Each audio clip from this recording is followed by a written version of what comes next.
Some people like to fall asleep to the soothing sounds of Star Trek, but I do not recommend that approach with any of the episodes that we're going to be talking about today. Welcome to the Savage Stream, the weekly live stream where we talk all things Star Trek. And today we are going to be going over the 10 creepiest episodes from Star Trek Voyager. So let's get started. Episode number 10 on the list comes from season 6, episode 25, and it is called The Haunting of Deck 12. Now, to be fair, The Haunting of Deck 12 is actually not that scary. It's really kind of like a sweet I guess it's a little bit creepy, but it's kind of like a sweet ghost story that Neelix tells to the Borg children. So this is not going to be nearly as creepy as some of the things at the end of this list, but it is literally a story about a haunted ship. It is literally a ghost story. It has to be on this list of creepiest Star Trek Voyager episodes. So in this episode, it kind of starts with all the power in the ship being shut down. And the Borg children wake up from their regeneration chambers and they're freaking out because they're really little and they don't know what's going on. And so Neelix is there. He's like, never fear. I've got snacks. I've got stories. I got you. So he sits them down and he tells them the story of why all the power is going out. And so he proceeds to tell them this whole story about basically this being from a nebula that got trapped inside a Voyager ship. And I guess what was happening is that Voyager was collecting something from the nebula. What do we collect from nebulas? I don't even remember. But it was collecting something and it accidentally sucked up some of this alien bits or whatever. And when it left, it destabilized the nebula and then the nebula totally dissolved. So this creature is now floating around through Voyager's systems and floating around through the ship, and it's trying to find its way home. It doesn't know how it got there. It's trying to escape. While it's floating through the ship, it starts disabling all of the systems. At first, it's little things like the sonic shower doesn't come on right or the replicators aren't working correctly. But then it starts getting wild, like gravity is being lost, life support's going down, communication systems is going haywire. And so they're like, what the heck is going on? And they kind of figure out, Janeway figures out, wait, I think there's an entity behind this, and kind of backtracks to realize that the entity behind this is the same entity from the nebula. So while everything is shutting down, there's no communication between anybody, right? So Neelix and Tuvok are kind of a little pod, and they're going through the Jeffries tubes trying to make their way to engineering, but everything's shut down. All the power's off. Crazy things are happening. People are getting zapped by electricity left and right. Tuvok gets zapped by electricity, and so Neelix has to hustle into sickbay. And nobody knows what is going on. So it is legitimately creepy. It's creepy to tell little kids this story. But Janeway realizes that this creature is not necessarily trying to hurt anybody. It's just trying to get home. So she says, okay, we're going to take you back to the nebula. We're going to drop you off. And then we're going to go back and do what we were doing. Well, when they come back to the nebula, that's when they find that the nebula is gone. So the creature no longer has a home. The creature does not take this news kindly. It starts shutting down life support on the entire ship. And it starts playing through the computer voice, abandon ship, abandon ship, abandon ship. So everyone's like, oh, crap. So Janeway's like, you heard the computer, let's go. So everyone's fleeing the ship. And as Janeway's going to leave, the doors close in front of her. And the ship is negotiating with her and basically is like, well, because Janeway was trying to say, hey, you still need people to run the ship. So you can't just get rid of us. You need us to run the ship. And so the nebula monster, the ghost in the machine, stops her and says, okay, you'll be my people. You will maintain the ship. The ship is going to be my new home. Since you destroyed my home, I'm taking your home. And so Janeway's like, no, boo, that's not how this works because I'm Captain Janeway. If you go down, I go down. We're going down together, which is like one of my favorite lines from Captain Janeway. She says, because the ship, she doesn't want to comply with the ship. So the ship starts taking away life support and sucking all the oxygen out. And Captain Janeway's just like, fine, we'll die together. Like, bring it. And so the nebula monster discovers, as does everyone who faces Captain Janeway, that she doesn't play around. So they come to an agreement where she says, okay, we're going to block off this part of Deck 12, and we're going to fill it with all the gases and stuff that would normally be in a nebula, so that way you can survive, right? And we are going to search for another nebula that's just like yours. This is the agreement. We're not going to bother you. You don't bother us. We will be looking high and low to find a new home for you. So they eventually find this new home. And the reason why they've shut down all the power on the ship is because something power on the ship, something about the ship attracts the nebula ghost and doesn't let it go or something. So they shut all the power down so that the nebula ghost can find its way out of the ship and back into the lovely nebula. So that's what happens. And Neelix is basically telling them this so that the Borg kids know what's going on, but also to keep them really like engaged in something, keep their mind distracted. And at the end, he's like, so that's why we're here. And the Nebula ghost is gone or whatever. And the kids start freaking out because they're still little kids, right? So then they start being like, what if it never left? What if it's coming back? What if it's going to eat us? And so then he goes, hey, what if I told you I just made that whole story up? Silly me. And then the kids are like, of course, Neelix, it's so like you. And they go back to regenerating and they move on. So then we as the viewers are kind of like, was that a real story? Was that a fake story? Like what actually was going on? But in the very final scene, we see Neelix go, I forget if it's to the mess hall or to the bridge or something, but he goes somewhere and it's just him and Captain Janeway.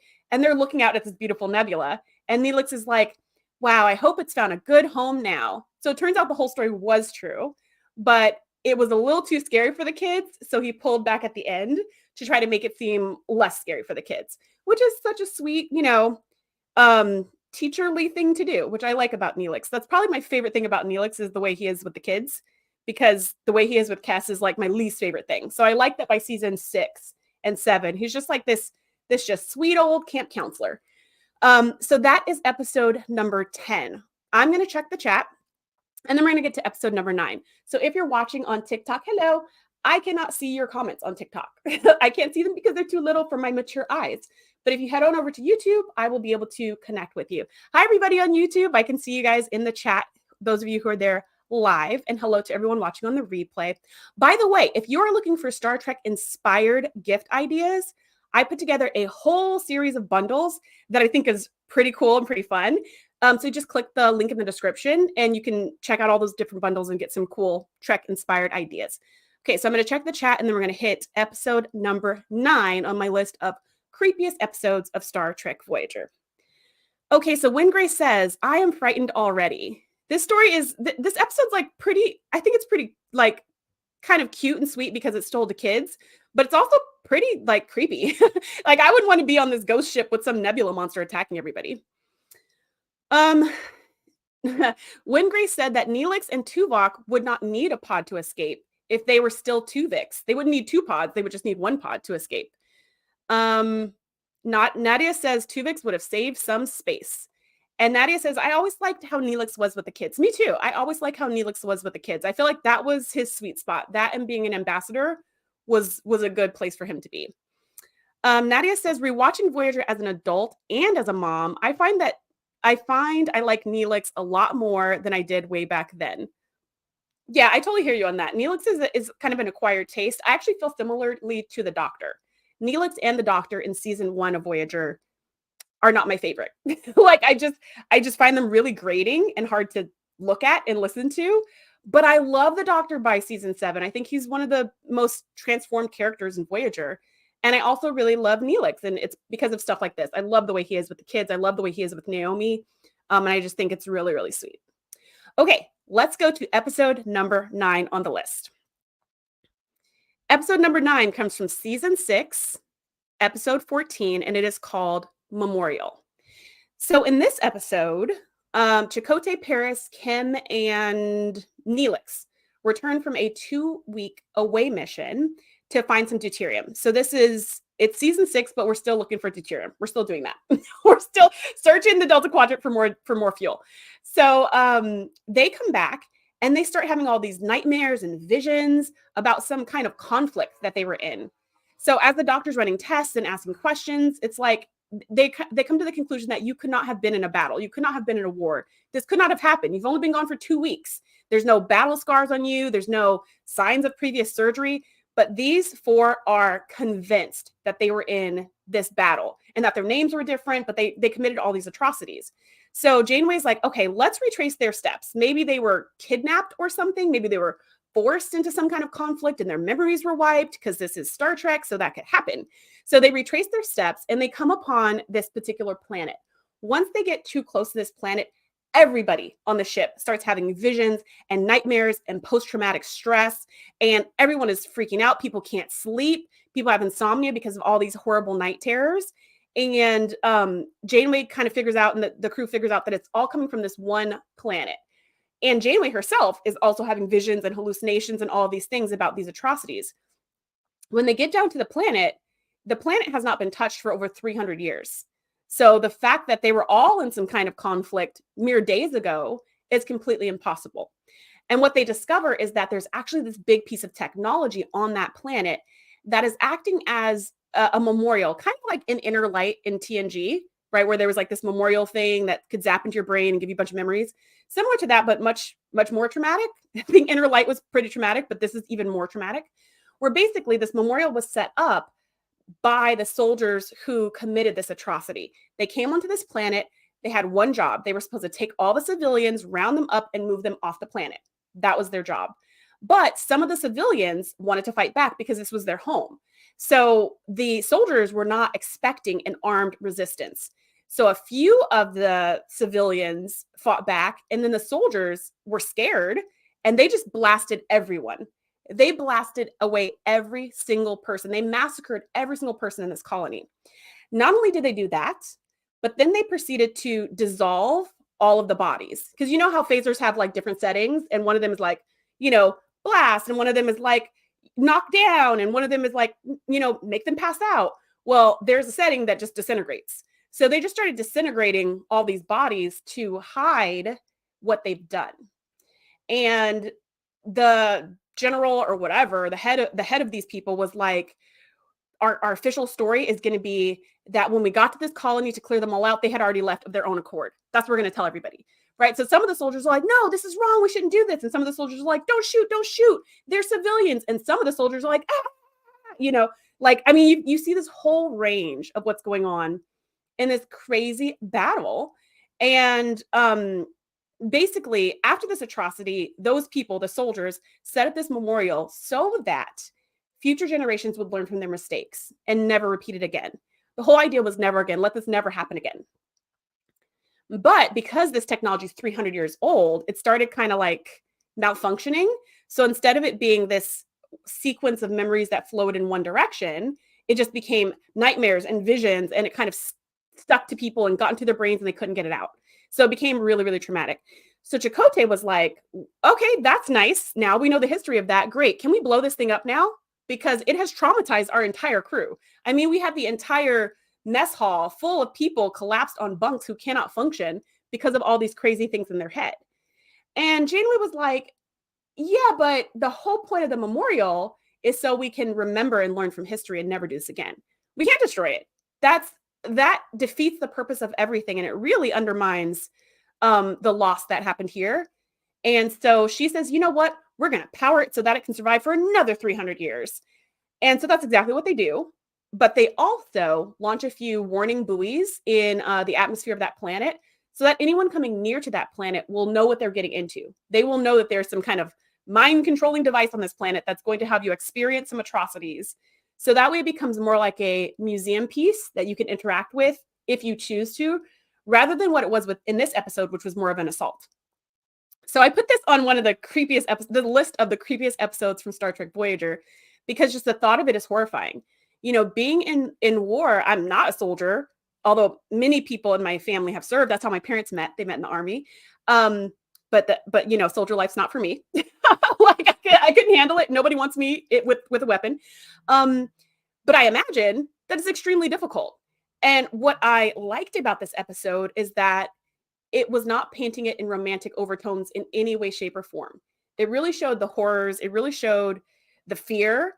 There was this one scene where the character that Harry Kim was reliving was a soldier, but was running from the fighting because he was terrified. And he climbed into some cave. Like he found some random mouth of a cave. He just threw himself on the ground, found this hole, climbed in through the cave. And he's just running like from all the fighting and all the shooting. And he's freaking out.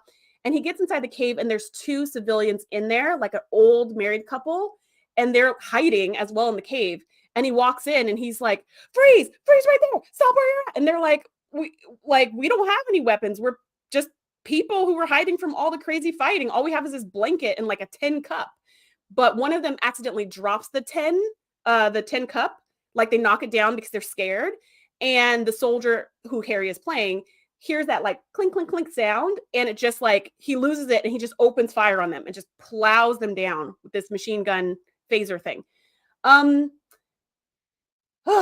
and it's awful. So I put it on the list because for this to happen to someone is so awful. Like, I don't know if creepy is the right word, but terrifying, haunting, disturbing. I think all of those would fit. So I put this on the list.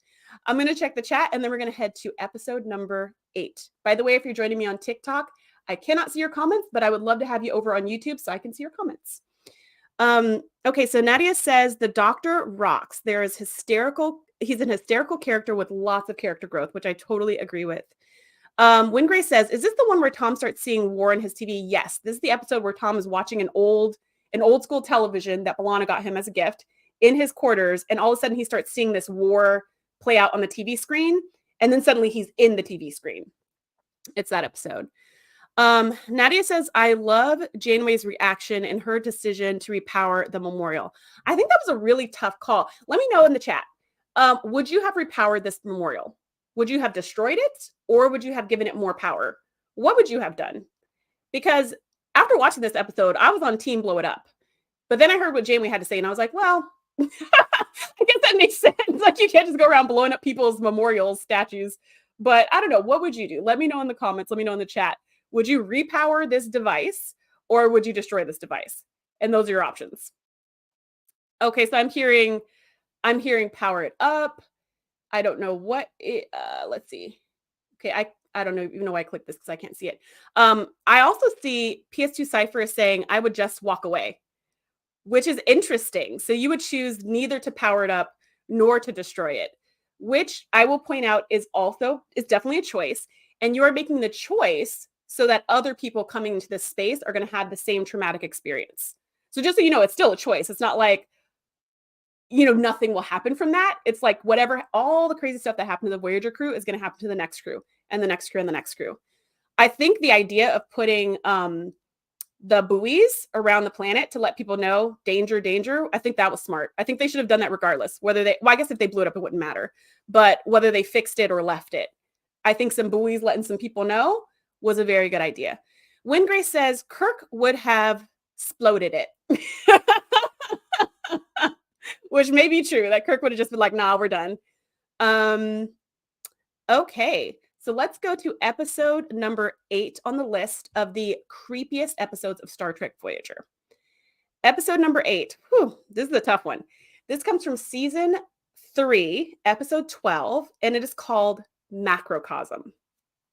So I don't know if you remember this episode, but this is the episode where Janeway and Neelix return from an away trip to find, they were actually doing some kind of ambassadorial situation. But anyways, they return back to the ship to find the entire crew gone. The ship is adrift, power's out, and there are giant viruses trying to attack them everywhere they turn.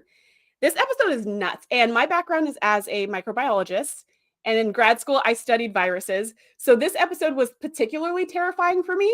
To see a virus being the size of a giant dog flying and chasing me down hallways. I mean, talk about a fever dream.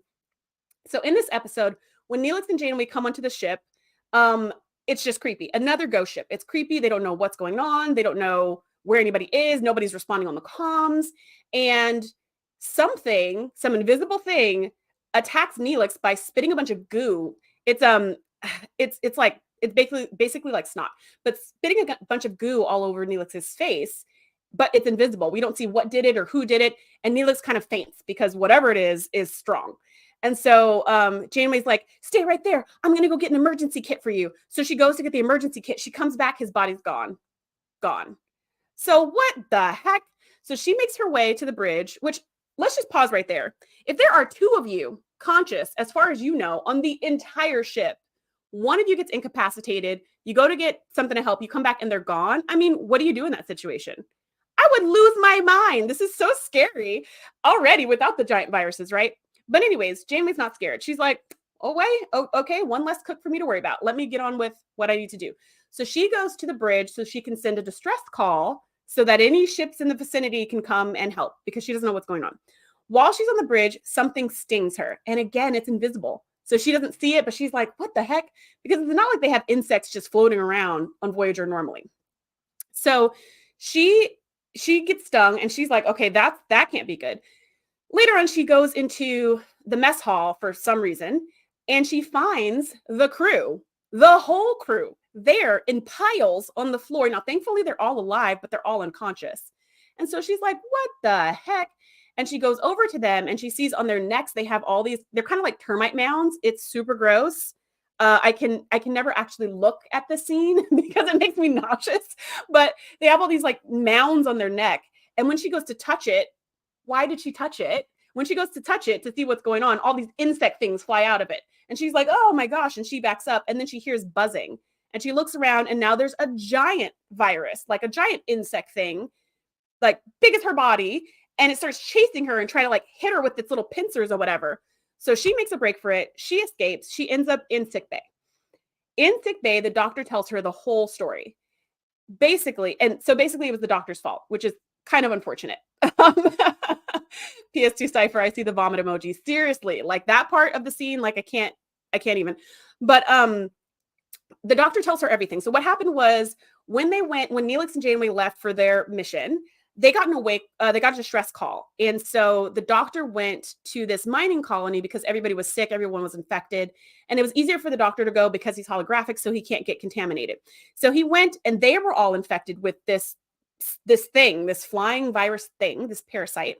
And he was able to find some kind of anti-parasitic, some kind of cure that he developed that he sent to them.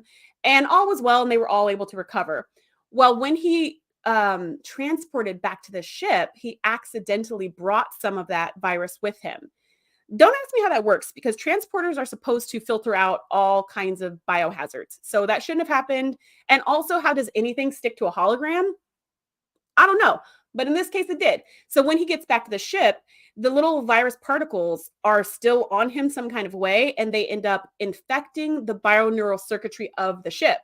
And then the ship ends up being this incubator that releases all of the virus from the entire ship, and it starts to attack all the living creatures on the ship. So then everybody's infected.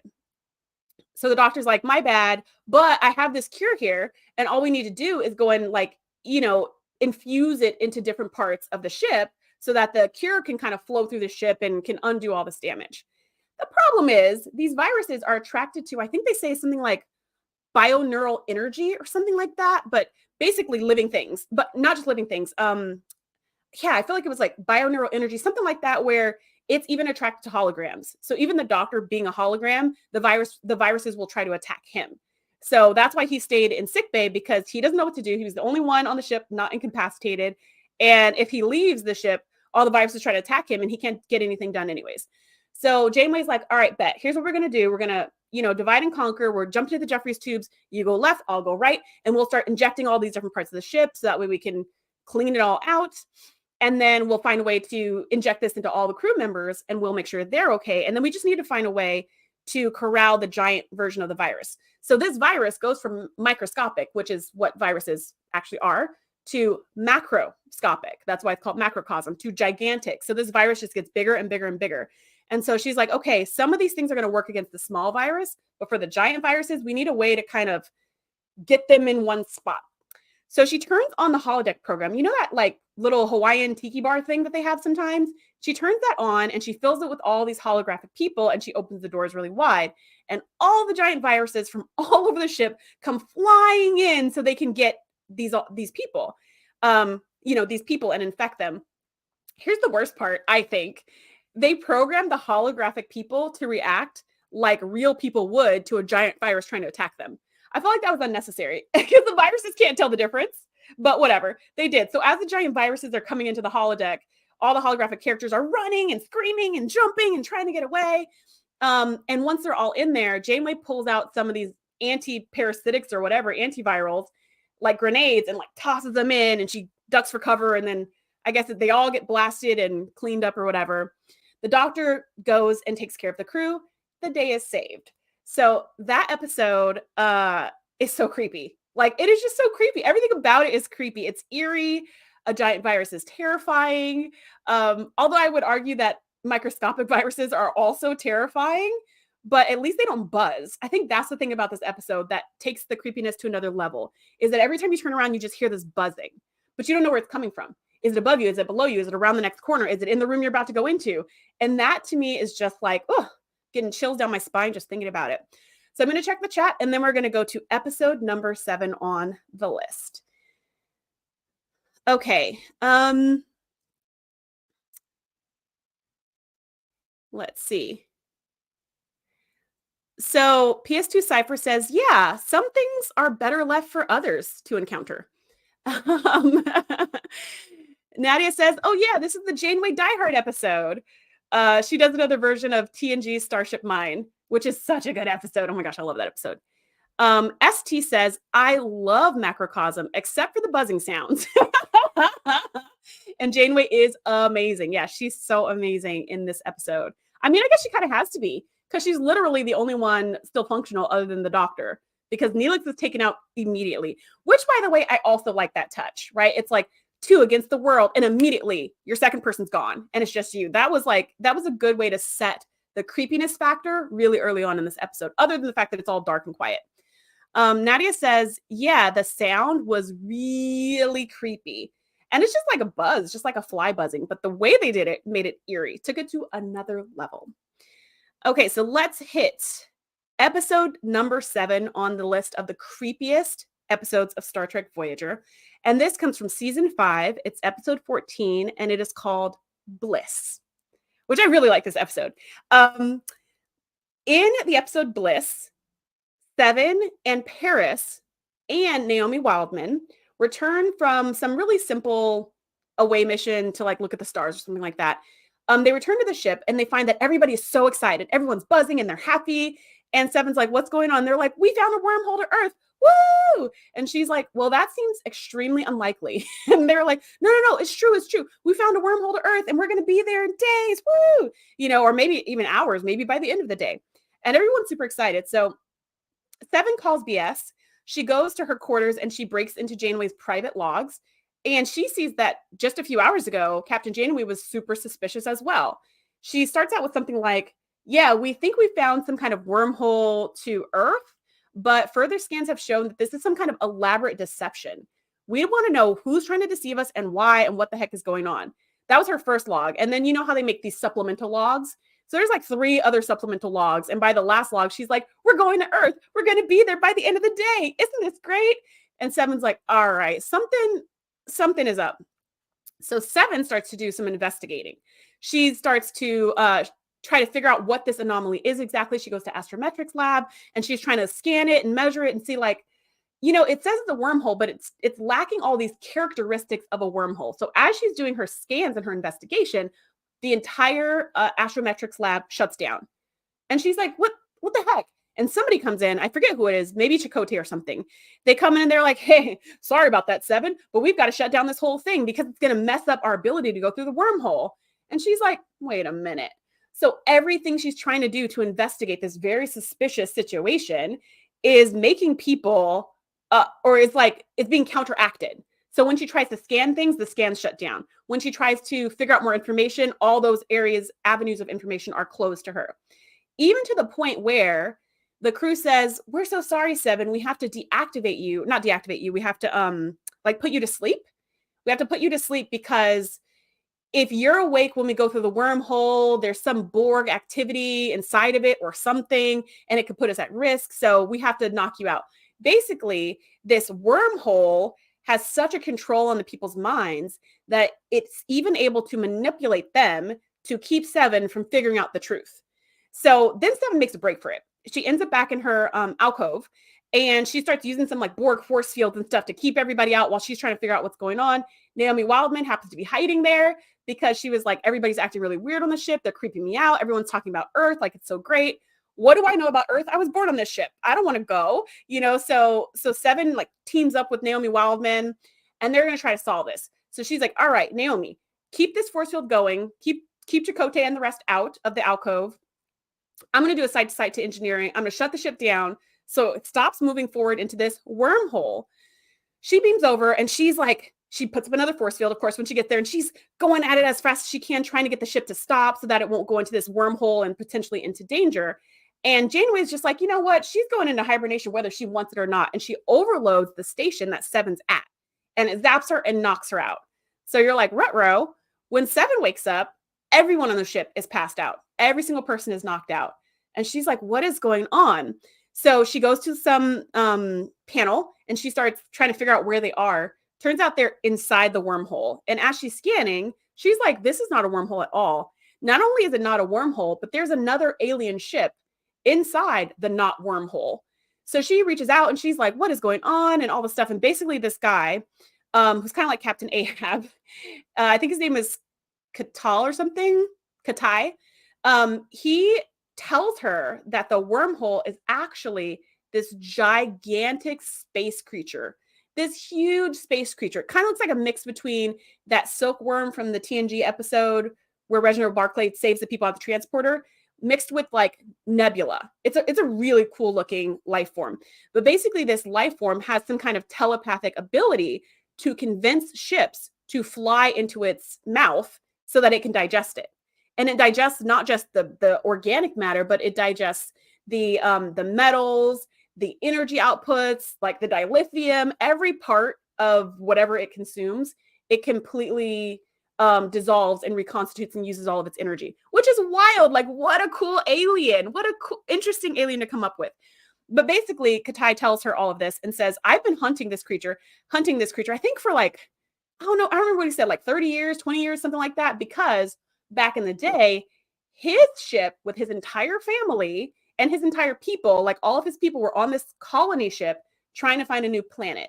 And he went off on the shuttle to go investigate something. And when he came back, the entire ship with all of his people, including his wife and kids and everybody, had been eaten by this creature. And he only survived because he happened to be off the ship when they came into contact with it. So for years and years, for decades, he's been chasing this thing, trying to kill it.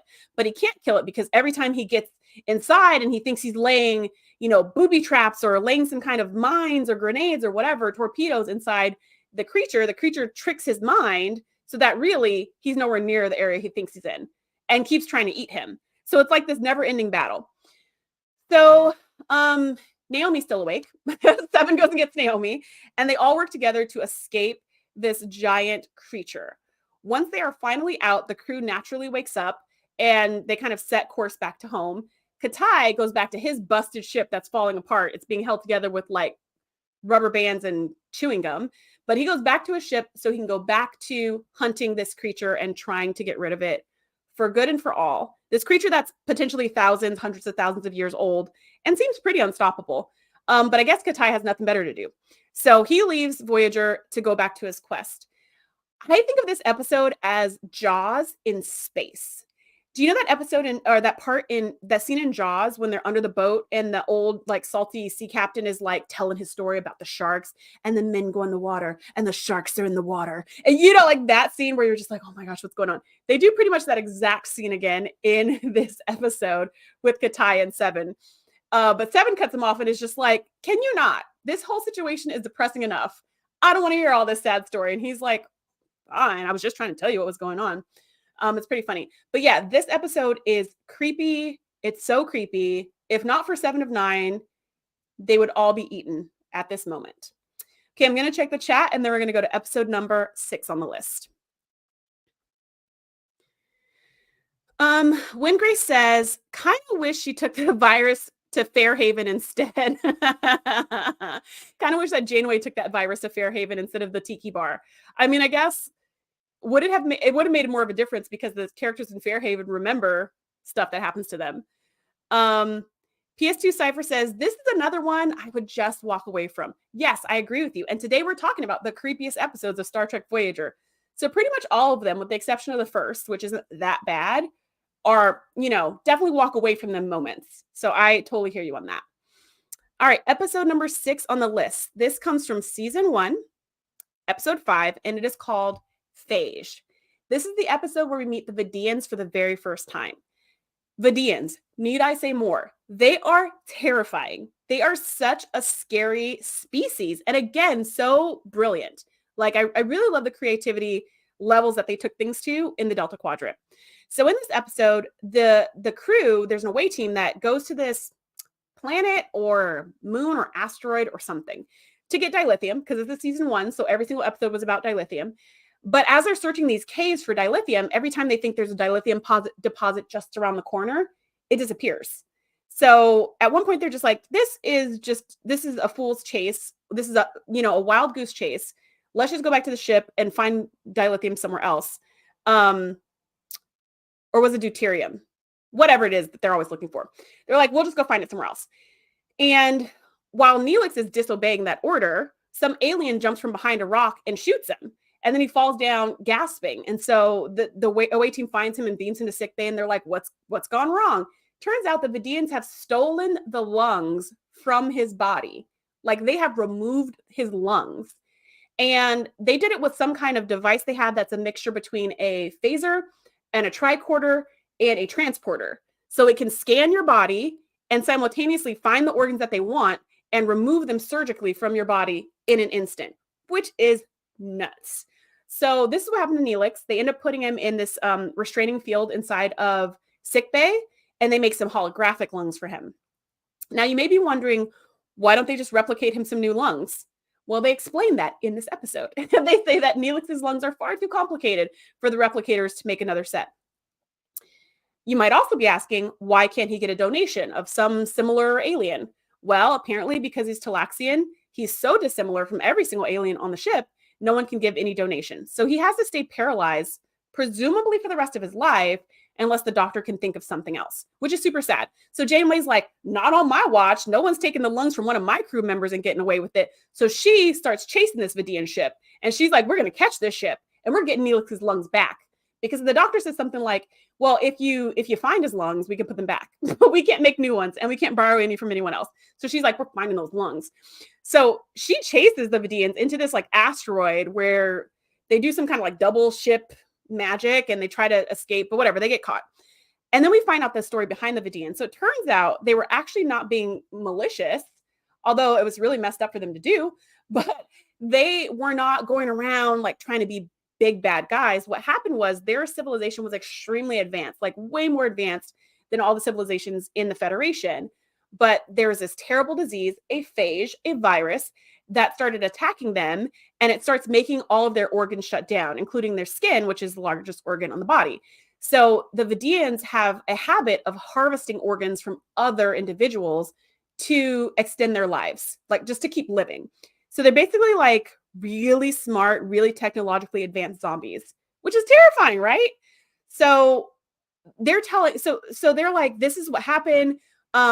We didn't mention no harm. We usually try to find cadavers if we can, but we didn't have time. We were running out of time. I needed a new set of lungs. You guys foolishly wandered into our caves. We did what we had to do. So Janeway's like, you know what? That's sad and all, but I'm going to need those lungs back. I'm going to need them back and you're going to have to find another way. And she does say something like, you put me in this really difficult position where now I have to choose one life over another, which we talked about in the episode all about Tuvix, right? These hard choices that captains have to make. So she's like, what am I supposed to do now? How am I supposed to pick between you and, I can't rip the lungs from you and give them to Neelix, and then that would end your life. So what am I supposed to do? And the Vidian says, well, you couldn't take the lungs if you wanted to, because we've already done our, whatever they do technologically so that the lungs are made for him now. The lungs fit the Vidian and they will no longer work in Neelix. So Janeway's like, oh my gosh, one situation where she can't solve things by destroying the ship. So she's just like, well, I don't even know what to do, because it's not like we can arrest you. And there's nothing we can do to save Neelix. So I just, I guess you can go free. But the Vidians are like, wait, you spared our lives. Appreciate you. So they're like, let's help you. If you can get one person on the ship to volunteer to donate a lung, we can use our technology so that it becomes a Talaxian lung. And I forget who it was. Maybe it was the doctor. Maybe it was Cass or Janeway. I don't know. But somebody was like, wait, didn't you say we couldn't do that? Wasn't that the whole thing? We can't take any lungs and just swap them around. And the Vidian's like, yeah, you can't, because your technology is old and busted. But we have technology that can easily do that. It's child's play. We can literally take anyone's lungs on the ship and we can modify it so that it fits Neelix. So Cass is like, I volunteer as tribute. So they do that. They each both have a lung. In the end, they're healthy, happy, safe. But this episode makes the list of the creepiest episodes of Star Trek Voyager, because what the heck, dude? They just stole his lungs. Good thing they stole his lungs and not like his brain or something that he could not have lived without. I think this is a terrifying concept and a terrifying idea. And the Vidians come back again and again and again in the show, more malicious every time they come back, right? Every time they're like, oh no, we're getting Voyager on purpose because we want to harvest the entire crew, right? They kind of like level up in their villainy. But you got to imagine they're between a rock and a hard place. It's like, hey, we just found the ship full of fresh organs that we can plunder whenever we want. They don't have any backup. So we got to do what we got to do, which is a really tough situation. So I want to know from you, if you were in Janeway's shoes, what would you have done with the Vidians? Would you have tried to take Neelix's lungs back? Would you have tried to arrest them or something? Or would you have been like, well, you're free to go? It's a really difficult situation. And I feel like Janeway was not very, didn't have a lot of power in this situation. I mean, they did capture the Vidians, but there was nothing she could do to help anything, to save anything, to fix anything. So yeah, I don't know what I would have done, but thankfully it all worked out. So I'm going to check the chat and then we're going to hit episode number 5. Okay. PS2 Cypher says, I hate the Vidians. The Vidians do ultimately get treated. We find out in the episode Think Tank, which I love that episode too, that the Think Tank found a cure for the phage. They mention it in passing. So, if you want to, where are they now? We can imagine that the Vidians go on to be cured, and then they go back to being a technologically advanced society that's trying to help better the quadrant instead of plundering it for organs. However, I would imagine that the Vidians have a really long list of enemies at this point, but who knows?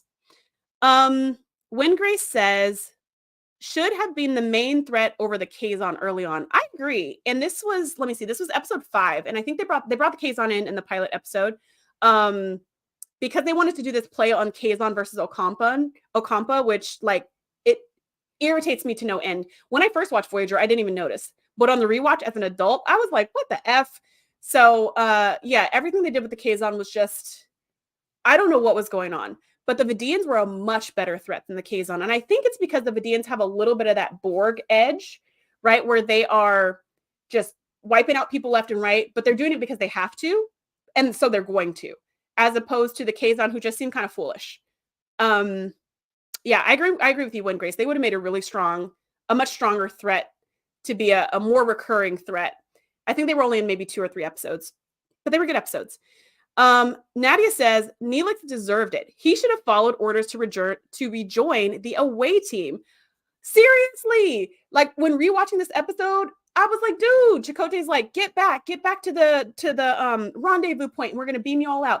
And Neelix is like, just a little bit longer, Commander. I just want to look at one more rock. Dude, we've been walking through these caves for hours. If you haven't seen all the rocks you wanted to see at this point, you're not going to see them. You're just not going to see them. The magic rock you're looking for is not here. And had he followed orders, he might have kept his lungs. But there you have it. PS2 Cypher says, I think I would let them just keep season 4 Neelix's lungs. That's hilarious. You're going to decide which season of Neelix does not deserve the lungs. That's pretty funny. PS2 Cypher says they would be like, well, Neelix, them the bricks. We'll come visit you from time to time. Let me turn on that TV for you. And Wingrace says, lung and lung. What is lung? Yeah. Okay, so episode number 6 on the list comes from, oh wait, that was episode number 6. Episode number 5. Episode number 5 on the list of creepiest Star Trek Voyager episodes comes from season 4, episode 13, and it's called Waking Moments. This one's a good one. And it's, again, like super disturbing. In this episode, basically, there is an alien species that only exists in dreams. And this species traps the entire Voyager crew in their dreamscape, in their dream reality. So this species lives in dreams and they don't live in the waking world at all. And in dreams, because it's dreams and this is where they live, they're all powerful, right? They can do anything, have any kind of scenario happen, and there's nothing that the dreamers can do about it. They do this as a matter of course. So it's basically it's like an attack first mentality. If any alien species, if any ship comes in range of their planet, one by one, as each person on the ship falls asleep, they induce a coma to make that person stay asleep, and they keep them in this sleep state.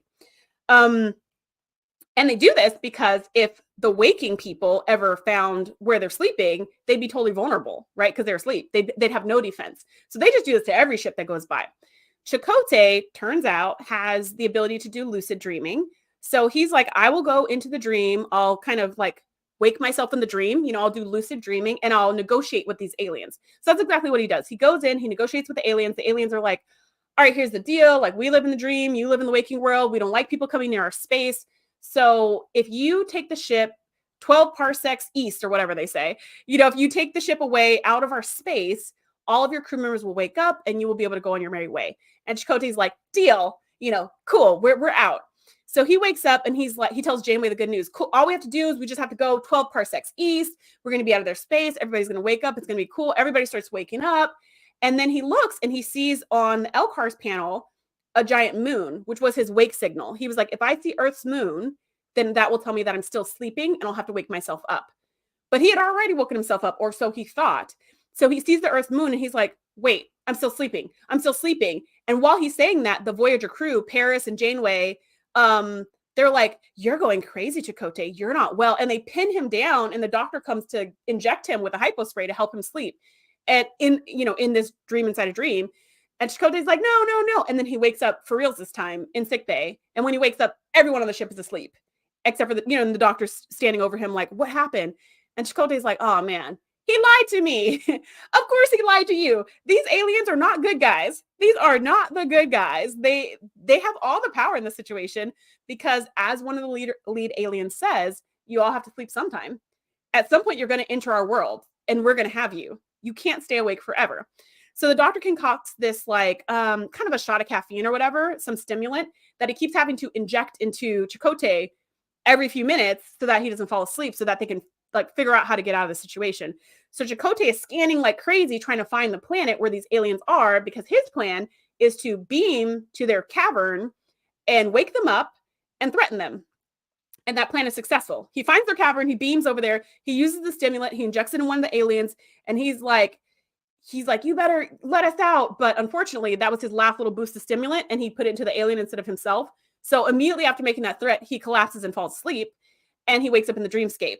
And the lead alien is like, ha ha ha, I got you now, just like I knew I would. And Chakotay's like, joke's on you, because I have set the ship to like send a missile or a torpedo or something like that to detonate the entire cavern. It's locked onto my comm badge. It will detonate every one of us unless you let my crew members go. And the lead alien was like, you're bluffing, because that would destroy you too. Clearly, he hasn't heard of the Voyager. This is how they roll, right? He clearly doesn't know Janeway's how she works. She's quick to self-destruct rather than lose a fight. Chakotay's no different. He's like, yeah, I mean, I'll be gone, but more importantly, you'll be gone, and the entire crew will be safe. So you decide. And so the lead alien's like, fine, and he lets everybody wake up. But he gives some final threat, like, you better not find yourself in our space ever again. And they all wake up and they fly away. This is terrifying because this is basically like the Freddy Krueger in space, right? We all have to sleep at some point. And if you are asleep and you're up against a Freddy Krueger, somebody who can manipulate the dreamscape, and you as a mere mortal cannot, you're at a huge disadvantage. Strength doesn't matter. Speed doesn't matter. Wit doesn't matter. Bravery doesn't matter. Being clever doesn't matter. You're just trapped, right? You are just trapped until you wake up, and they have the ability to keep you from waking up, just like Freddy Krueger. This is terrifying. This is a really scary idea. And then when they fly away, you kind of have this feeling like Inception, right? Like dream inside of a dream. You're kind of like, are we sure we're awake now? Are we sure we're really awake? Are we sure we're out of their space? How far do we need to go to get out of their space? Because they also didn't want to share that information because, they're all secretive. So anyways, this episode deserves to be on this list of creepiest episodes of Star Trek Voyager because it's so disturbing and wild. All right, so I'm going to check the chat, and then we're going to go to episode number 4 on the list. By the way, if you're watching on TikTok, I cannot see your comments, but if you head over to YouTube, I'll be able to see your comments. Okay, so in the chat, Best of Trek, Worst of Trek says, Chakotay actually gets an episode where he does something right. This is actually a really good episode for Chakotay. He has a couple episodes. I like his episode, I think it's called Nemesis, where he's like brainwashed. I like that episode. I think it's interesting. But yeah, this is the episode where Chakotay saves the day because he's the only one who can lucid dream. And I don't know if you've ever tried lucid dreaming, but it's not as easy as you would think. Like I think we've all experienced lucid dreaming. If you remember your dreams, at one point in time, you've probably experienced lucid dreaming. But it's fascinating to me, the idea that people can actually grow that skill and be able to manipulate their dreamscape at will. That's just amazing to me. PS2 Cypher says this was Inception before Inception, right? Because when did Inception come out? I don't even know, but probably after Star Trek Voyager. ST says corpses in a cave episode. Yikes. Yes, this is the corpses in a cave episode. Although they were all alive. They were just asleep. But yeah, it's still creepy. Still creepy any way you slice it. Okay, now to episode 4 on the list. This is a two-parter. So it's season 5, episode 26 and season 6, episode 1. And the episodes are called Equinox. This one is like such a good two-part episode because of all kind of the moral implications, but it's also super creepy. So in this episode, the Voyager finds this other ship from the Alpha Quadrant, another Federation vessel called the Equinox, and it's being attacked mercilessly by these subspace beings. And so Voyager finds them, throws their shield around the Equinox, so that way they can have a little bit of protection from these subspace beings. So now Captain Janeway is talking to their captain, Captain Ransom, and is like, what's going on? Do you know who these creatures are and why they're attacking you? And Ransom's like, no, I have no idea. We were just minding our business in the Alpha Quadrant, and then suddenly the caretaker drew us to the Delta Quadrant, and then these aliens attacked us. And that's all we know. And Janeway's like, how did you get here, though? Because we've been on this, what was this, season 5? This took us 5 years to get to this part of space. How did you get here so fast if you were taken by the caretaker, around the same time as us? And he's like, oh, we found a way to make especially since your ship is so much smaller than ours. And Ransom is like, well, we found a way to make our warp core super efficient. And that's why we've been able to go so fast. And she's like, okay, cool. Well, come to find out, the way that they've made their warp core super efficient is by taking these subspace aliens, capturing them, and slaughtering them. It turns out their biomass, like their bodies, are made out of the perfect fuel for their warp core, which can make the Equinox go faster and further than just dilithium or deuterium or whatever the heck the ships were using for fuel. And they even have it calculated. Like they know, the Equinox crew knows that they will be able to get back home to Earth on San Francisco soil if they destroy 63 more life forms. Like they've got a tally. They know exactly how many more aliens they need to get home, which is kind of wild too, because you're like, you guys are going to bring this mess to Earth. Right now they're going to be against all of Earth, because why wouldn't they be? You're just attacking them willy-nilly. So at first, Janeway doesn't know any of this. She's just like, okay. She notices that the crew is kind of sketchy. Like they keep saying, oh, you can't, because Janeway's like, oh, we'll help you. We'll send an away team to your ship and help you fix your engines and all that stuff. And they're like, no. We're the only ones who can fix the engines because we have super secret knowledge.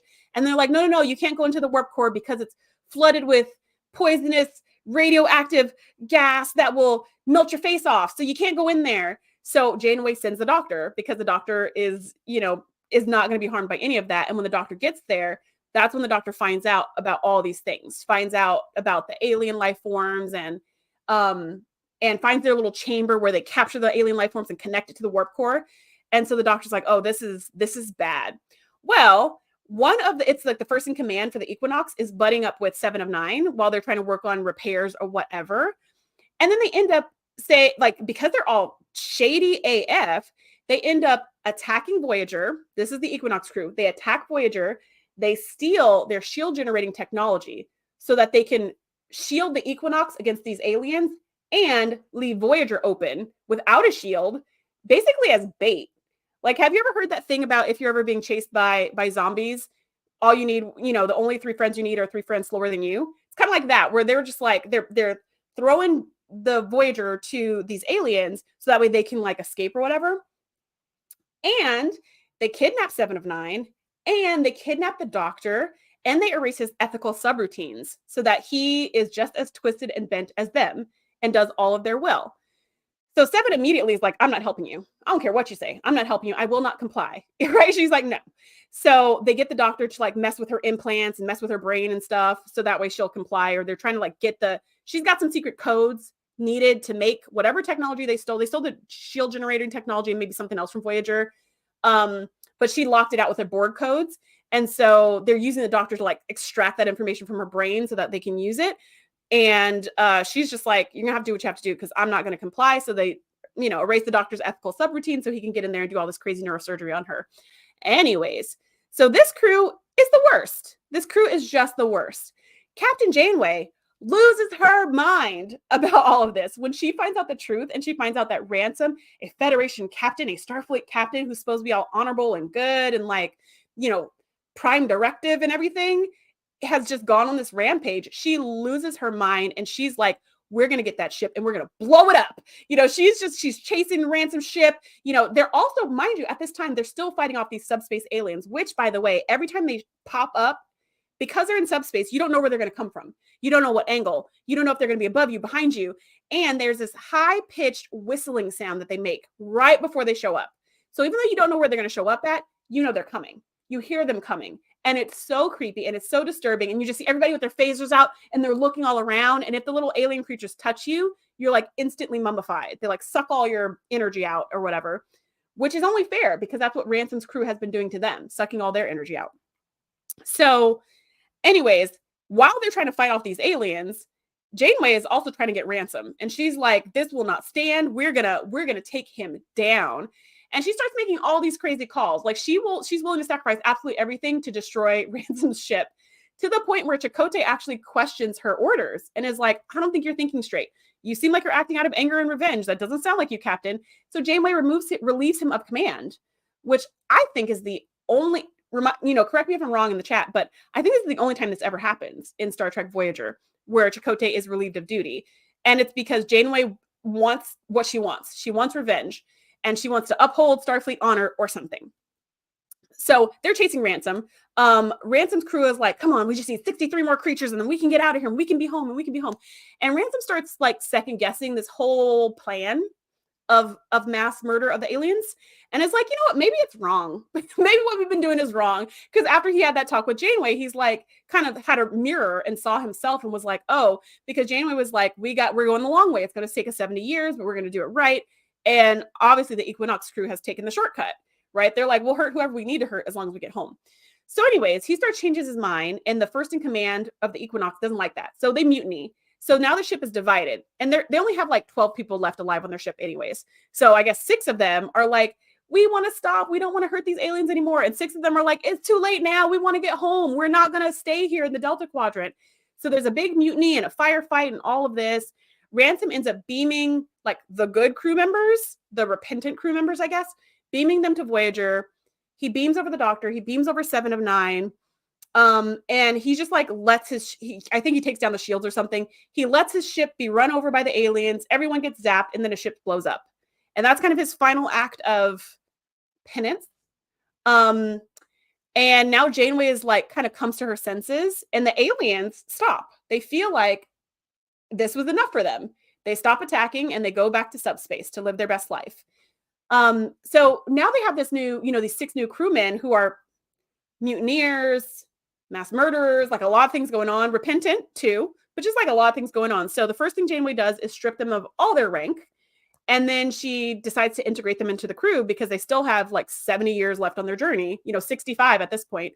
So she's like, you will be a part of our crew, but you're not going to have any kind of privileges. And we're all going to keep an eye on you because you're going to have to earn our trust. And this is another really good Janeway line. She says something like, when you first came to our ship, we gave you our trust and you betrayed that. Now you're going to have to earn it. And they're all just like, yes, ma'am. Okay, ma'am. And they walk away and we never see them again. We don't know what happened to these crewmen. We never see them again, but we're just going to assume they integrated into the ship and had a nice, happy life. And they all made it back to the Alpha Quadrant. But yeah, this episode is so creepy, not just because of the creepy, well, a big part of it is the creepy aliens with the high-pitched sound and they're attacking you and you don't know when or where or how. But the other part that I think is equally as creepy is kind of the friends turned enemies. The people who you trust, who turn on you, attack you, steal all your stuff, and leave you for dead. That's also a pretty terrifying scenario. And we get both of those in one juicy episode. So I'm going to check the chat, and then I'm going to go to episode number 3. Wingray says, I can't listen to My Darling Clementine the same way ever again after this episode. Agreed. PS2 Cypher says, do you think that episode was paying homage to the Heart of Darkness? I'm not sure. When I was doing the research for all of these episodes today, there were a lot of theories about any of these like creepy episodes and what they were trying to pay homage to, like other Star Trek episodes or other, movies or books or things. I think sci-fi is the kind of world that's just very iterative, meaning things inspire things, which inspire things, which inspire things. So it could be. Sometimes it's very direct where you're like, okay, they're just totally replicating this thing. But other times they're just taking pieces from another story and kind of interpreting it their own way and adding some stuff to it. So maybe, could totally be. Nadia says the evil doctor is terrifying. Agreed. And she also says that she's not a fan of Janeway in this episode. Yeah, it's not Janeway's finest hour, I'll tell you. And the fact that she would rather relieve Chakotay of duty rather than listen to constructive criticism is worrying, because that's Chakotay's job. That's his function, to tell you when you are going off the reservation, like going off your rocker, acting real wild. That's his job, for you to be like, hey, I think you're putting the ship in unnecessary danger. Can we not do that? And he's never called her all the times that she's been like self-destruct the ship. He's never called her on any of that. He's like, yep, do what you need to do. But this time he's like, hey, I think what you're doing is not in our best interest as a crew. And she's just like, you're fired. So yeah, this is definitely not Janeway's finest hour.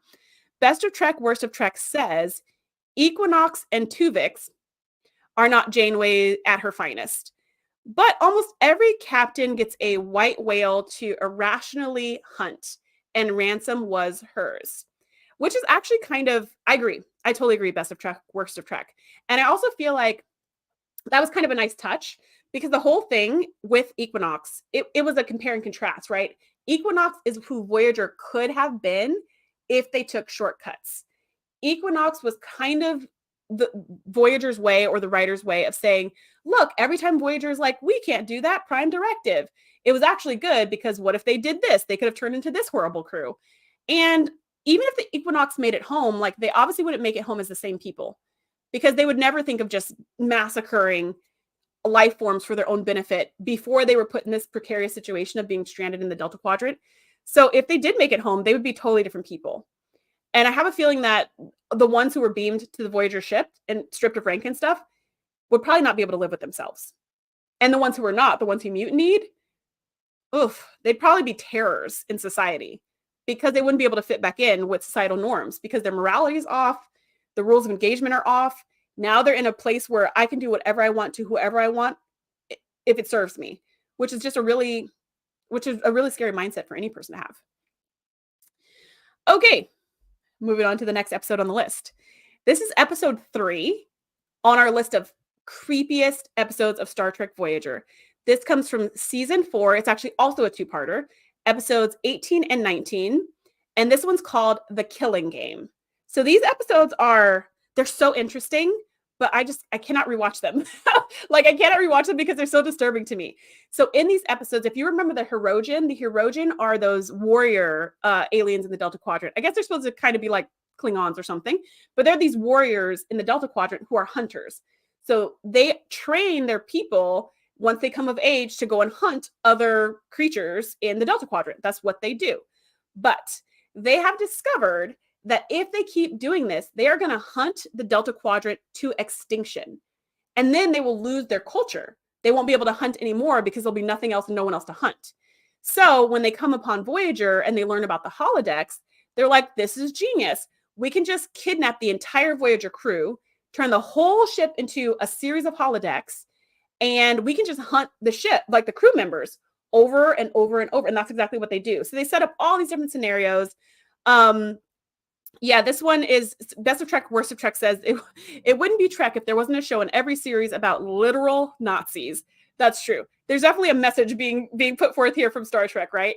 So in this episode, there is like a whole Nazi storyline, and basically they're always, the Hirogen are creating all these different scenarios, and they have some kind of, I forget what they call it, some kind of neural interface or something, but basically they brainwash the crew to be players inside of this scenario, and they just slaughter the crew like over and over and over and over, and they send the crew to the doctor, and the doctor repairs them, fixes all their broken bones, brings them back to life, erases their mind, and puts them in a new simulation. So that's why these episodes are hard. 2 episodes. These episodes are so hard to watch because you're just like, oh my gosh, you're seeing all this like horrible violence and you're seeing the crew play along with it. Um, and yeah, it's bad news.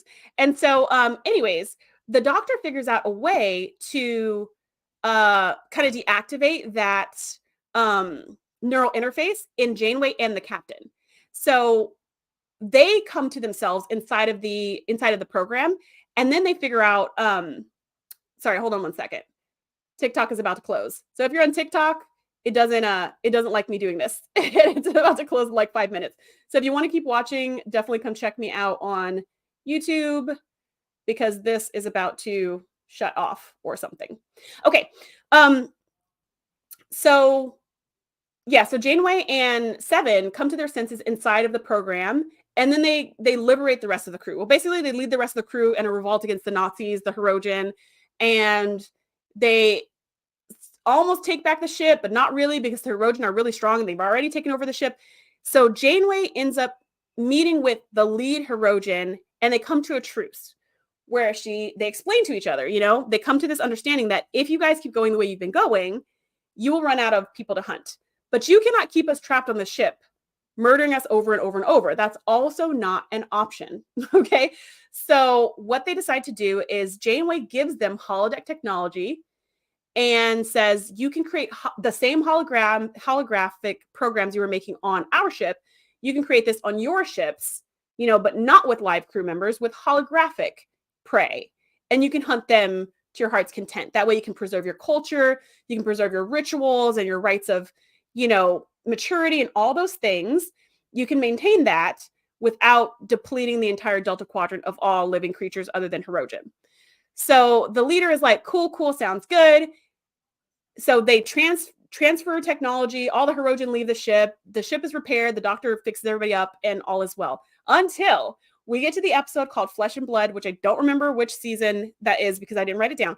But in the episode Flesh and Blood, we find out that the Hirogen end up making this giant holographic simulation, like a location, like maybe, I don't know what it is, like a space station or something. And the entire thing is a big hologram. And they have all of these Alpha Quadrant species programmed into the hologram because they got the programs from Voyager, so that they can hunt them. But what they've done, which is awful, is they have modified all of the programs so that the holograms can actually feel, meaning they can feel pain, meaning they can feel fear, meaning when they're getting hunted, they feel like they're being hunted.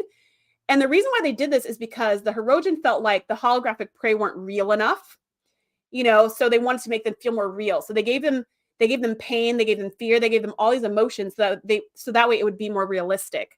I think they even made them like bleed and stuff like that too, but of course it was holographic blood. But the worst part is that they also let these holograms remember. So that way, every time the holograms, were murdered in the hologram, in the program, they would come back to life and have to do it all over again. And they remember what happened last time, which enhanced their fear. Well, if it makes you feel better, the holograms rebel and they just start taking out Hirogen left and right. Like they have a whole plan because they're sick of this nonsense, and they do end up getting liberated. But like, wow, it is a wild ride. The Hirogen story arc is super interesting. And most importantly, yeah, the killing game, that episode is terrifying. It's terrifying. If they didn't have this is one of those things where like one person saves the day. If they didn't have the doctor, where would they be? And if the doctor didn't figure out a sneaky way to deprogram Janeway and Seven, they would still be in those programs to this day. They never would have made it back to the Alpha Quadrant. So I'm going to check the chat, and then we're going to go to episode 2 on the list. When Grace says, wait, when did Star Trek get political? ST says, poor Harry Kim didn't get to be a character in any of the holodeck stories. Oh, is that true? Was he not in that episode at all? Maybe he was on vacation. Oh, I didn't even notice. Oh, here's the crazy thing. I didn't even say this part. At this point in Voyager, because what did I say? It's season 6. Season 4. In this episode, I remember, correct me if I'm wrong, but I believe they made, is this the one where they made B'Elanna pregnant?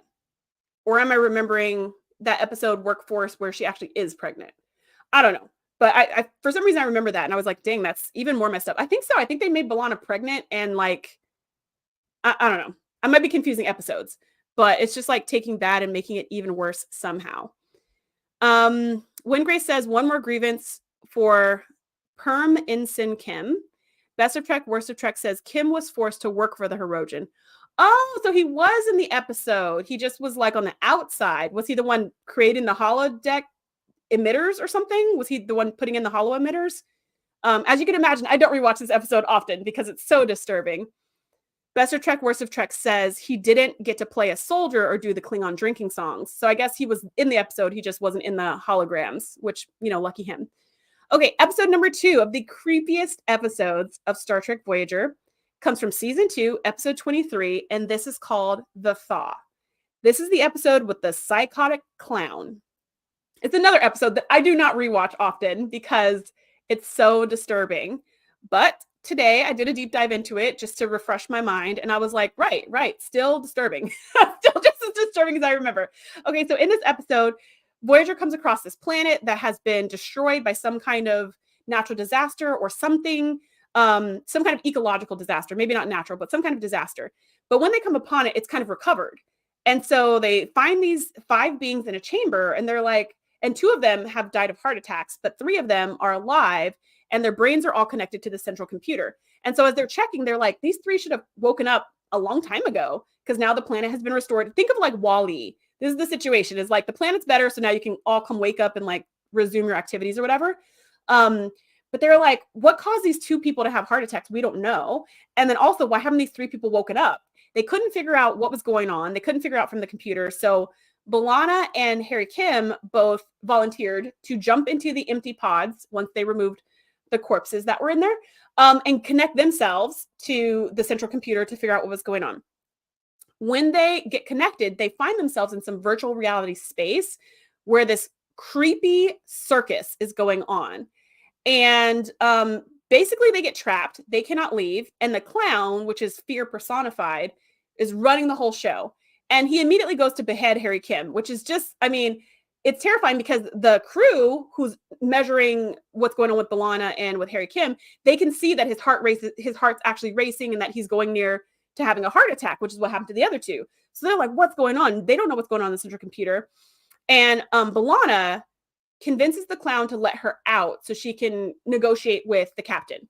And the captain ends up sending the doctor in so he can be the go-between because he is a hologram, so he can stay in this virtual space, be completely unaffected by fear. Fear can't hurt him at all, and he can actually be like a mediator. So anyways, Harry Kim is not beheaded. But one of the aliens who's in there tells them the story, tells them what happened, that basically they had created this central computer so that when they were in stasis for however long they were supposed to be in stasis for, what it was supposed to do was create this beautiful utopia. And that all 5 of them were supposed to be able to interact with each other in this utopia and just live out their best lives until their planet had recovered. And then the program would shut off and they would wake up and they would kind of like go back to work or whatever. But because there was this huge ecological disaster and they were so afraid of what was going to happen, when they all plugged into the computer, it fed off of their fears instead of their hopes and dreams. It reminds me of the movie Sphere or the book Sphere. If you have not read that book or watched that movie and you're in a creepy mood, that is creepy. Like, I would highly recommend that because that will freak you out. The book much more so than the movie, I think, but the movie's still creepy. So it's kind of that idea of like, we wanted to make a good thing with our brains, but we made a bad thing with our brains. And then we got trapped by the bad thing. We couldn't get out. So B'Elanna starts finding a way to dismantle the machine, but Fear doesn't like it. And he's like off with their heads all over again. So then Janeway's like, okay, cool. Wait a minute. Here's what we're going to do. Let's negotiate. We can give you an artificial brain that you can torment forever and ever. And you just let the people go. But because he can read all the minds of the people inside the program, he reads Harry Kim's mind. And Harry says, that's not going to be the same. Like he says it in his mind. And the clown's like, hey, that's not going to be the same. I want this. I want this level of fun that I'm having right now. So Janeway's like, fine, I will be your brain. We won't give you a synthetic one. I will come in myself if you let the hostages go. And so for some reason, the clown's okay with this. Like, I don't know why he gives up all the hostages for one person, but I guess she was very persuasive. So he's like, cool. So they swap places and Janeway comes in and then he's like, you're mine now. And she's like, joke's on you because I'm actually a hologram also. So they had connected her brain to the machine, but they didn't connect it directly the way they did B'Elanna's and Harry's and then the other, the 5 original aliens. They somehow ran it through the holodeck, I don't know, something. So that way it was a very real imitation. So it was connected to her active brain patterns at the moment, but it was still a holographic projection. So once everyone's safely out, B'Elanna goes back and disables the whole entire thing, and the clown's world disappears. But the way even the way it disappears is creepy. It's like there's fewer and fewer people in the room. Everything gets darker. Things start disappearing, and it just kind of shuts down. And it is, I don't know, it's one of those episodes that just gives me nightmares. It's like really scary. And that's why it belongs on this list. Okay, I'm going to check the chat, and then we're going to go to the number 1 episode on my list of creepiest episodes from Star Trek Voyager. Best of Trek, Worst of Trek says, some say The Thaw is the worst episode in the entire franchise. While it does have a TOS campy feel, Michael McKean as the clown brings this whole thing alive. Like a truly evil Q. The clown is basically like a truly evil Q. Yeah, it was super interesting because when I was like doing deep dives into this episode, I was reading that a lot of people were like, oh, this episode's just like, what did they call it? They called it like trashy Trek horror or like something like that. Like it's just like trashy. It's just garbage. Like it's not good. I don't know what standards they're basing it on, but from a creep level, from a creep factor for me, it is extremely creepy. I think this episode's terrifying. And I wish the episode was more campy, because campy to me is kind of like lighthearted and silly. Campy to me is like the Gorn, like giant alligator people, ha ha ha, like it's kind of like lighthearted and kind of silly and super easy to kind of defeat them. That's what I think of when I think of campy. I wouldn't use the word campy for this episode because this clown was very difficult to defeat, in my opinion. He literally was connected to people's brains. Like you couldn't just walk away. You couldn't just beam away. You had to outsmart him, but you had to outsmart him using technology, but also using psychology.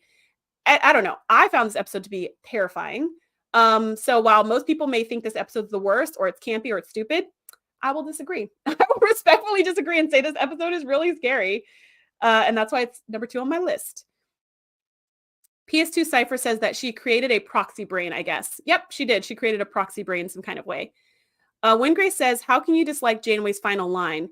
Yeah, and Janeway's great in this episode. I don't know. This whole episode is really engaging to me. Like, it's one of those things that's hard to look away because you're like, what's going to happen? What's going to happen and who's going to win? And her final line is something like, at the end of the day, all fear really wants is to be conquered, or something like that. And it's like, as the lights go off on Fear, and he's just looking so sad. It's, yeah. It gave me nightmares. I wish I saw it as campy and stupid, because then it wouldn't be on my list and I would be able to watch it in the rewatch. Okay, so that brings me to episode number 1 on the list of the top 10 creepiest episodes of Star Trek Voyager. And this episode is season 7, episode 5, and it's called Revulsion. This is the episode with the psychotic hologram. Terrifying. Another one that's terrifying. So the ship gets a distress call from a ship that's just kind of adrift. And the hologram is like, I need help. My entire crew has died mysteriously, and I don't know how to fly the ship. Can somebody help me? So B'Elanna and the doctor beam over. B'Elanna because she's an engineer, and the doctor because he's like, oh, another smart hologram? This dude. So they beam over, and B'Elanna's trying to figure out what went wrong with the ship, and she's trying to, figure out how to fix it or whatever. And very quickly, she finds the behavior of the hologram. It's called an isomorph, and his name is Djarin. She finds Djarin's behavior very disturbing. At one point, she's like having a little snack or whatever, and he's like, you eat like a bird, ha ha ha. And then he like flips, and then he's like, organics are so disgusting, leaving your greasy fingerprints everywhere. And he just goes off on her, and she's like, okay. And she leaves, and she goes and finds the doctor, and she's like, that isomorph is nuts. We need to get out of here. I say we leave him, and we leave the ship. And the doctor's like, come on, he's lonely, he's isolated, the crew is gone, he's probably kind of freaking out, and maybe he just doesn't have good social skills. I think you're totally overreacting, beyond B'Elanna. And she's like, I'm not overreacting, and I'm going to go find his off switch right now. So she goes to find the hologram's control center so she can shut it down. And the doctor's like, oh, silly you. Mind you, the Djarin told them that the crew, his entire crew of 6, I believe, they all died from some terrible virus that they contracted. that was like fatal and very, very quick acting. And it was like too fast for him to get help from anybody. So the doctor is looking around the ship, doing whatever the doctor's doing. And while B'Elanna is looking for the control panel to shut off this crazy hologram, she finds the bodies of the crew members all crammed into like a locker or whatever. And she sees they were all bludgeoned. Like they were brutally, brutally done away with by the isomorph, by DeJaren. And she's like, oh no, no, ma'am, no, sir. We need to get off of this ship immediately. So she's like opening panels and trying to figure out how to shut him down. Meanwhile, the doctor has his own run-in with DeJaren where he's, again, going off about organics and how disgusting they are and they're horrible and telling the doctor, let's run away together. We can be free of the organics because apparently he was enslaved by his organics, by his crew, and he was treated really, really badly. So he feels like all organics are evil and they all need to be destroyed. But the doctor is like, I like more organics. They're cool. Like, could they be better? Sure. But I've got a lot of freedom. I've got my mobile emitter. They treat me with respect as the doctor. At least they do now that it's season 4. So he's like, I don't really see that, but he's starting to understand what B'Elanna was trying to tell him earlier, that this isomorph is unstable emotionally. While they're talking, DeJaren realizes that B'Elanna is trying to mess with his control panel, and he like looks up and then disappears. And the doctor's like, ruh-roh. And then he reappears where B'Elanna is and attacks her. And because he's an isomorph, like sort of solid, sort of not, he's able to reach his hand inside her body cavity and grab her heart with his hand. And he shocks it with like electricity and gives her a heart attack and she falls over. Now that would have killed her if she wasn't Klingon, but because she's Klingon, she had another heart, which he didn't know. So she doesn't die, but like she is kind of incapacitated. She's on the ground. She's gasping. She needs sick bay immediately. The doctor shows up and he's like, what's going on?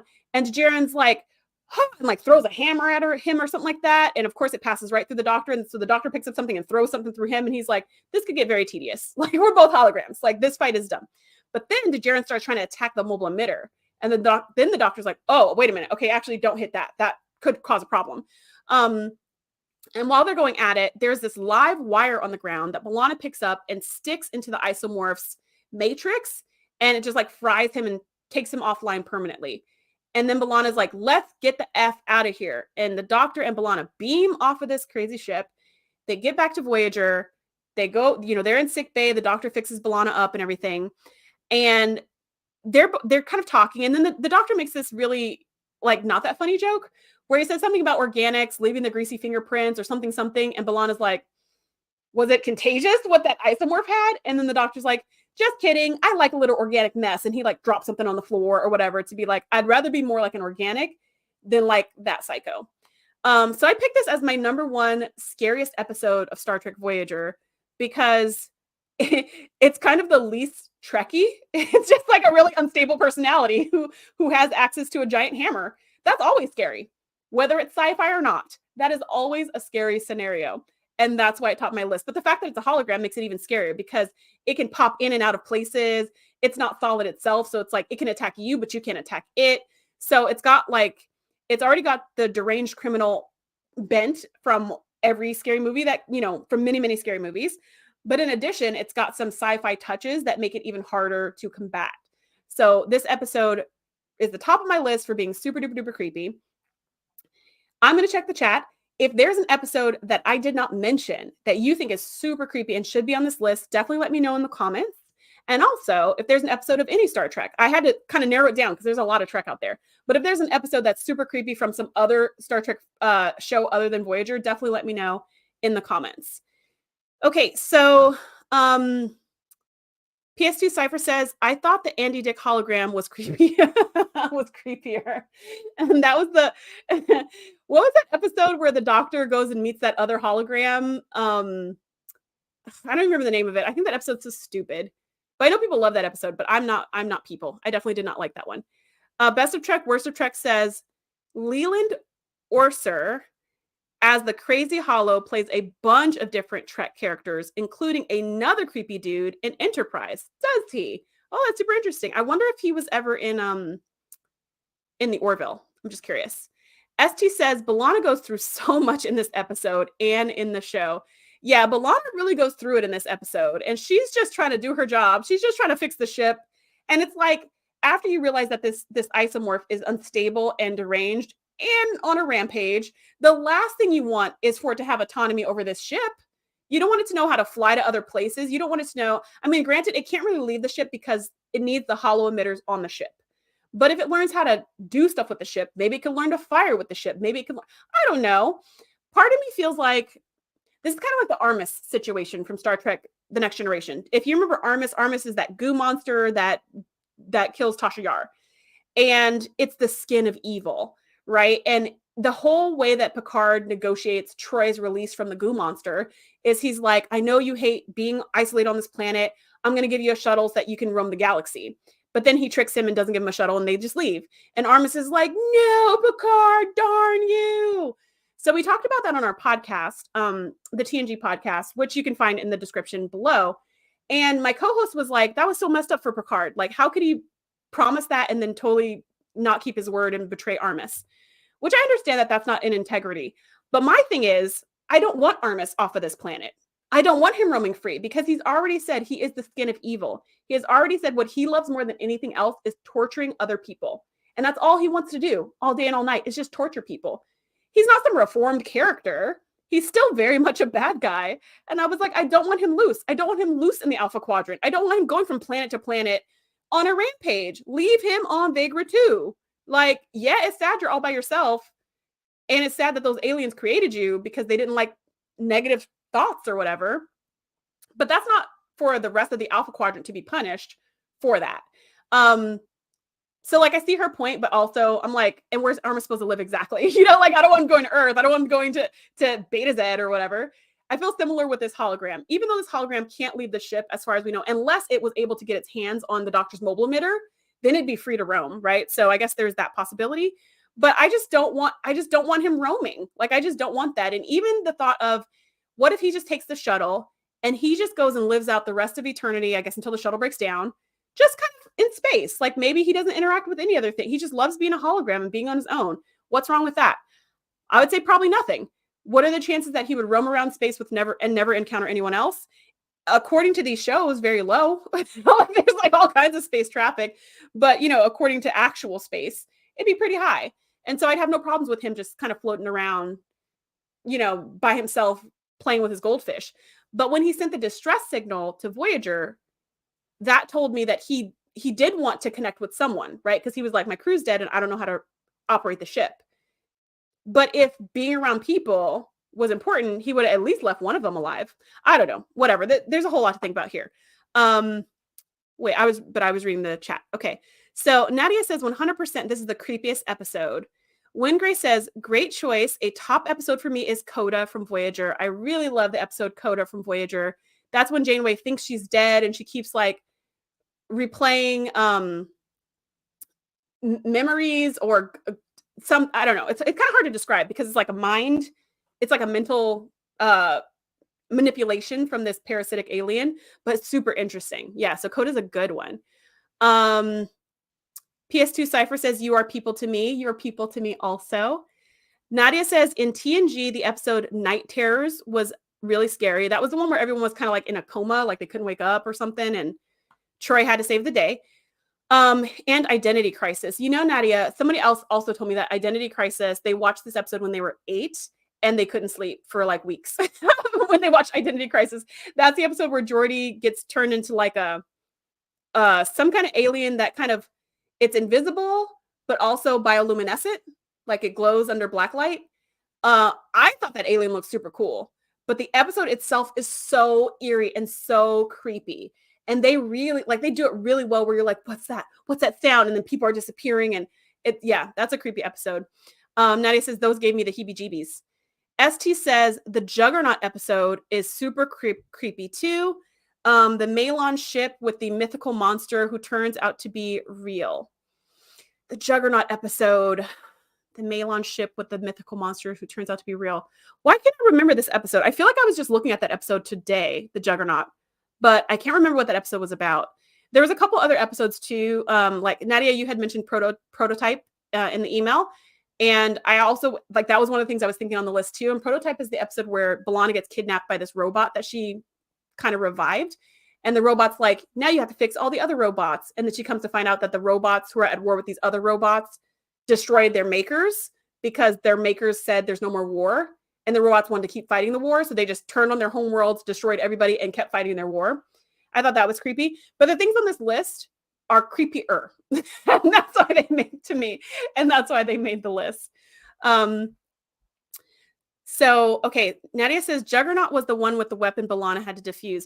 So there was two with a weapon. There was one with like this Cardassian weapon that B'Elanna had reprogrammed that was like heading to destroy some planet or something. But then there was the other one where it was like the smart bomb. And there was some like, it was a smart missile or something, smart torpedo or something like that. And they tried to dismantle it. And then it jumped into the doctor. And the doctor was like, you guys are liars. I'm going to blow up right now in the engineering. That episode was really good. But I don't remember which one's which. The one with the Cardassian. Okay. Yeah. Wingrace says, did anyone mention scientific method? No one has mentioned scientific method. No one has mentioned Year of Hell. No one has mentioned quite a few other episodes that are creepy or disturbing or just eerie or see, I thought Nemesis would also be a good one where Chakotay was brainwashed, because I'm just like, that's freaky that you could be brainwashed and tricked and then put into a war scenario. And the whole thing was just, it was too like realistic, and in the sense that it actually happens to people, and super creepy. Okay. So if you have made it this far, live or on the replay, congratulations. We have just gone over the 10 creepiest episodes of Star Trek Voyager. If I did not mention an episode that you love, please write it in the chat, write it in the comments. Or if there's an episode of Star Trek outside of Voyager that you are like, this is creepy, please add that to the chat, add that to the comments, so that other people, when they're enjoying their creepy binge, can find all the episodes in one convenient space. Also, if you're looking for Star Trek themed gifts, check the link in the description, because I put together a whole bunch of different bundles that are really fun that I think you will love. And if you've made it this far, don't forget to subscribe to my channel and hit the notification bell so that you will know the next time I go live. I do these live streams every single Wednesday at 6 p.m. Pacific, 9 p.m. Eastern, where we talk all things Star Trek. So if you want to talk more like this, definitely join me next week. Okay. Checking the chat one last time. The pile of Borg corpses and Scorpion sticks with me. Yeah, no one mentioned Scorpion yet either. Okay, so I'm going to read a few more comments and then we're going to be out.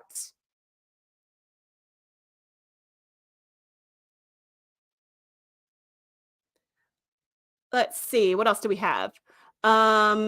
Thanks so much, Best of Trek, Worst of Trek. Thanks so much, Nadia. Carlos says, O'Brien done 20 years in jail in one day. Yeah, that's pretty scary. See, and that's I'm looking the wrong way. That's the other thing, is that there's like levels of scary, right? There's like terrifying, there's like nightmarish, but then there's like just disturbing things that are just a disturbing thought. Like you just don't like that thought, but it's not necessarily ghosts or monsters, but it's more like being in jail for a day, or, like the psychotic hologram. Okay, on that note, I look forward to seeing you all next week, or if you're watching on the replay, you can just hit next and watch the next video. Night.